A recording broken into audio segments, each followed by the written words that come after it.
जो हैदराबाद के करीब में जो इलाका है शाहीन नगर में तकरीबन 8 बस्तियां ऐसे हैं जो उस्मान नगर के अतराफ में जो पिछले 50 दिन से जो है पानी में मुतासिर है लोग। यानी हुकूमत की तरफ से जो यानी हालिया जो बारिश के अंदर पानी आया था वो पानी अभी तक नहीं निकाला गया। तकरीबन जो है 1000 से ज्यादा फैमिलीज आज रोड पे है ऐसे पेंडेमिक सिचुएशन में, और 1000 फैमिलीज जिसके अंदर जो है कि ज़ईफ लोग हैं, मासूम बच्चे हैं। कितने दिन कोई अपने रिश्तेदार के पास रहता बताइए, कितने दिन फुटपाथ पे अपनी जिंदगी गुजार सकता बताइए आप। तो गवर्नमेंट ऑफ तेलंगाना जो है इन बस्तियों में से पानी निकालने में नाकामयाब हो गई। तो वहां के मुकामी लोग जो है तेलंगाना हाई कोर्ट में अप्रोच हुए। 28 अक्टूबर के दिन ये बहस हुई और जस्टिस ए अभिषेक रेड्डी साहब ने बेहतरीन एक जजमेंट दिया।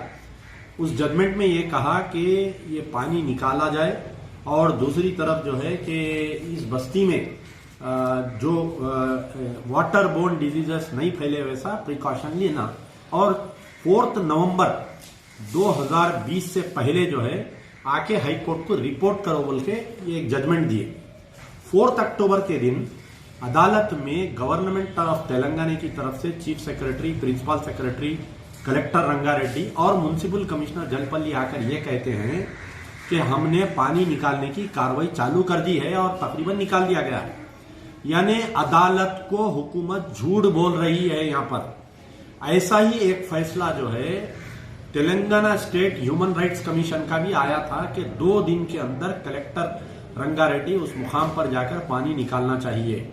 अब आप बताइए, ना तो तेलंगाना हाई कोर्ट की फैसले की इज्जत की जा रही है, ना Telangana state human rights commission के फैसले की इज्जत की जा रही है। तो अब आप बताइए कि अवाम जाना कहां पर बताइए। कल तक जो है एक दूसरे के ऊपर डाल रहे थे। इरिगेशन डिपार्टमेंट बोल रहा था कि म्युनिसिपल का काम है, म्युनिसिपल वाले रेवेन्यू वालों पे डाल रहे थे। ये 1, 2, 3 डिपार्टमेंट आपस में बोलने की तरफ से पानी जो है अभी तक नहीं निकला। आज ये हालत है वहां पर, अगर आप कोविड-19 टेस्ट करवाए, ये 1000 फैमिलीज में से मिनिमम जो है 1000 फैमिलीज के करीब एक 4000-5000 लोगों में तो कम से कम 1000 से ज्यादा लोगों को कोविड पॉजिटिव निकलता है इन लोगों का। इतनी बुरी हालत है वहां पर। खाने को खाना नहीं है, पहनने को कपड़े नहीं है, पानी में रहते रहते लोगों के पैर के उंगलियों में फंगस आने से पैर सड़ गए, मासूम बच्चे इतने बीमार है वहां पर।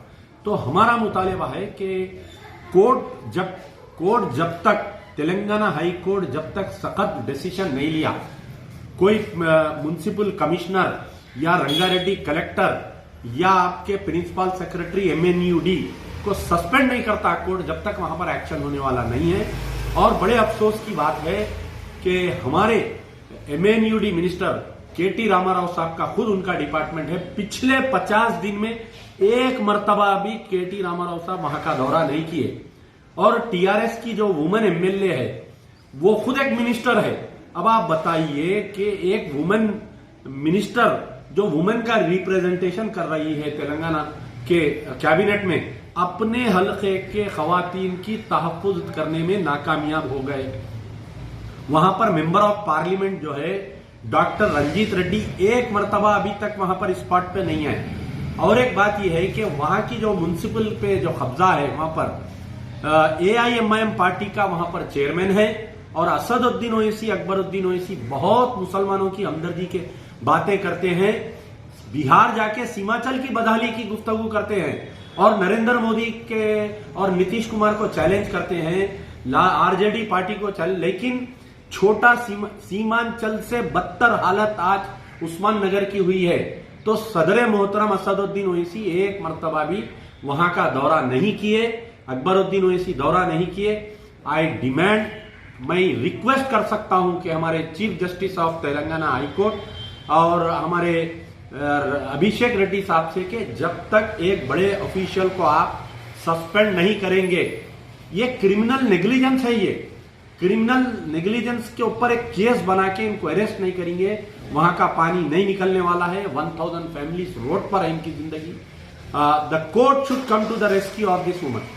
सब दो तरफ एक ये मुस्लिम माइनॉरिटी इलाका होने की वजह से एजेंसी में वो इलाका नहीं आता, उसकी वजह से उसको आप बताते तो ये है कि फेसबुक पे, ट्विटर पे आपके जो भी मीडिया प्लेटफॉर्म पे है, आप उस पर हैदराबाद की वजह से आगे बेहतरीन अंदाज में पेश करते हो, लेकिन ये क्या इलाके को नेगलेक्ट करने का ये साहब कि आपका सवाल ये है कि क्या ये अक़लियती आबादी मुस्लिम डोमिनेटेड एरिया होने की वजह से इसको नेगलेक्ट किया जा रहा है? बिल्कुल सही है, वो 100% सही है। लेकिन यहां पर जो है कि वहां पर MIM का चेयरमैन है, वहां पर आप बताइए AIMIM का चेयरमैन है जलपल्ली म्युनिसिपैलिटी पे। तो अब आप मुसलमान जो है कि हमको कांग्रेस से या TRS से फायदा नहीं पहुंच रहा है, ऑफिशियल्स हमको नेग्लेक्ट कर रहे हैं मुस्लिम लोकेलिटीज को बोलकर मजलिस को ओढ़ दिए। अब आप बताइए मजलिस की तरफ से भी अगर इसमें नाइंसाफी हो रही है तो फिर अब अवाम जाना कहां पर बताइए। दूसरी चीज यह है कि अक्सर हमारे KCR साहब जो है स्पीचेस में बोलते हैं कि मैं हैदराबाद को जो है इस्तांबुल बनाकर दूंगा। हमारे KT रामाराव साहब ये बोलते हैं कि मैं हैदराबाद को न्यूयॉर्क बनाकर दूंगा। अरे हैदराबाद जो है मुर्गी नाले में तब्दील हो गया, नदी नालों में तबाही हो गई। आप जाकर देखेंगे तो अब जो स्ट्रक्चर है ना घरों का, वहां पर ये 50 दिन पानी में रहने से टोटल हाउस का स्ट्रक्चर कोई काम का नहीं। कल के दिन अगर पानी निकलेगा तो फिर अवाम जो है फिर से अपना घर दोबारा डिमोलिश करके नया घर बनाने की जरूरत पड़ेगी। कम से कम 5 मसाजिद है जिसमें नमाज नहीं हो रही है वहां पर।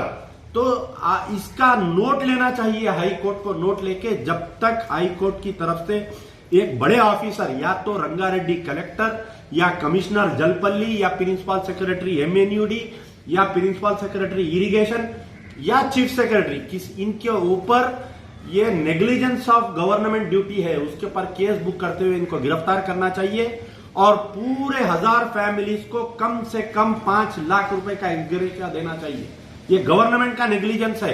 उनको नई जिंदगी चालू करना है, उनको नया घर बनाना है। आज उनका कई लोग उसके अंदर जो खवातीन मुझसे मिले, मैं जब भी गया था तो कई लोग जो है डाइवोर्स है, बेवा औरतें हैं, रो रही मासूम बच्चे हैं, एक एक को 5-5 बच्चियां हैं, ज़ईफ लोग हैं, open heart surgery, sugar, BP, thyroid patients है, कितने पेशेंट्स हैं वहां पर। लेकिन गवर्नमेंट का नेग्लिजेंट ऐसा है कि हमारे KCR साहब जो है राजा महाराजा तो भी बाहर अपने महल से निकल के अपनी राय के बारे में पूछते अवाम कैसी है, लेकिन हमारे राजा तो निकलते ही नहीं अपने पैलेस से। KTR साहब सिर्फ ट्विटर पे ट्वीट करते, लेकिन KTR साहब के हाथ को क्या हो गया। और बड़े हैरत की बात, हमारे महमूद अली साहब है, एक मुस्लिम माइनॉरिटी आदमी होम मिनिस्टर है हमारे पास। बड़े अफसोस की बात है कि एक शख्स ने फोन किया तो ये पूछ रहे हैं कि उस्मान नगर किधर है, शाहीन नगर किधर है, पूछ रहे हैं। आप बताइए कि शाहीन नगर एयरपोर्ट के करीब में आता। होम मिनिस्टर एक 50 मरतबा तो अपनी जिंदगी में एयरपोर्ट को गए होंगे, क्या उनको शाहीन नगर, उस्मान नगर नहीं मालूम? बताइए क्यों नहीं जाते? आप एक मुसलमानों के नुमाइंदे हैं, आप क्या अल्लाह के ने जवाब देंगे? आप बतलाइए। तो home minister should visit the spot immediately.